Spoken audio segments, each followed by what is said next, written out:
एक सरकारी स्कूल में बच्चे पढ़ रहे थे। तभी एक स्कूल में एक जिला कलेक्टर की गाड़ी सायरन देते हुए आकर रुकती है। उस सायरन की आवाज सुनकर स्कूल के सारे बच्चे, टीचर और स्टाफ बड़े हैरान हो जाते हैं कि इतने बड़े अधिकारी इस स्कूल में क्यों आए हैं। उसके बाद गाड़ी से जिला कलेक्टर उतरते हैं और डायरेक्ट प्रिंसिपल सर के ऑफिस में चले जाते हैं और प्रिंसिपल सर से एक टीचर का जानकारी लेते हैं जिनका नाम शीतल होता है। शीतल सर के बारे में पूछते ही प्रिंसिपल सर हैरान हो जाते हैं कि इतने बड़े अधिकारी को एक मामूली टीचर में इतना इंटरेस्ट क्यों हो रहा है। तो प्रिंसिपल सर पूछ ही लेते हैं कि आपको उनसे क्या काम है। तो जिला कलेक्टर साहब कहते हैं कि मुझे कुछ रुपये लौटाना है। प्रिंसिपल सर को इतना से भी मन नहीं भरता, तो कलेक्टर साहब को डिटेल में बताने को कहते हैं। फिर कलेक्टर साहब कहते हैं कि मैं भी कुछ साल पहले इसी स्कूल में पढ़ता था और उस समय मेरे क्लास टीचर शीतल सर थे। एक दिन सर क्लास में बच्चे से पूछते हैं कि अगर मैं आप सबको 100 रुपये दे दूं तो क्या करोगे। सारे बच्चे अपना अलग अलग आंसर करता है। कुछ बच्चे कहता है मैं चॉकलेट खाऊंगा, तो कुछ बोलता है मैं खिलौना खरीद लूंगा, तो कुछ बोलता है मैं झूला झूल लूंगा, कुछ बोलता है मैं वीडियो गेम खेल लूंगा। पर उस समय एक लड़का का आंसर अलग था, जो 100 रुपये से अपनी माँ का चश्मा खरीदने की बात कहा। तभी शीतल सर उस बच्चे से कहते हैं कि क्या तुम्हें चॉकलेट नहीं चाहिए। तो बच्चे बोलता है नहीं सर, मैं उस रुपये से माँ का चश्मा लाना चाहूंगा। फिर उस फिर सर उस बच्चे से बोलते हैं ऐसा क्यों। तो बच्चा बोलता है सर, जब मेरी माँ सिलाई करते समय धागे सुई में डालती है तो आंखें थोड़ा कमजोर हो जाने के कारण सुई मेरी माँ की अंगुली में चुभ जाता है। तभी शीतल सर उस बच्चे को 200 रुपये देते हैं और कहते हैं 100 रुपये मैं अपने वादे के अनुसार दे रहा हूँ और 100 रुपये तुम्हें उधार दे रहा हूँ। जब तुम्हारे पास होंगे तो लौटा देना। अभी इस 100 रुपये से ये अपनी माँ का चश्मा ले लेना। सर, ये बच्चा कोई और नहीं, मैं ही हूँ।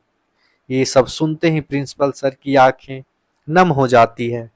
फिर प्रिंसिपल सर कलेक्टर साहब को बताते हैं कि शीतल सर इस स्कूल से बहुत पहले ही रिटायर हो गए हैं।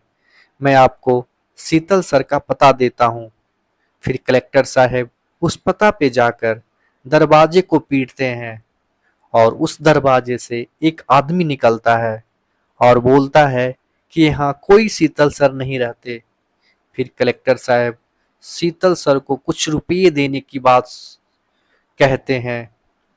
ये बात सुनकर वो आदमी बोलता है मैं शीतल सर का इकलौता बेटा हूँ, लाइए आप रुपये मुझे दे दीजिए, जब वो वापस आएंगे तो मैं उन्हें दे दूंगा।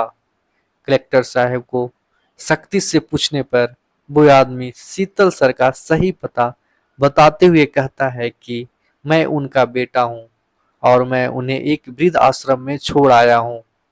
फिर वहां से कलेक्टर साहब आश्रम चले जाते हैं।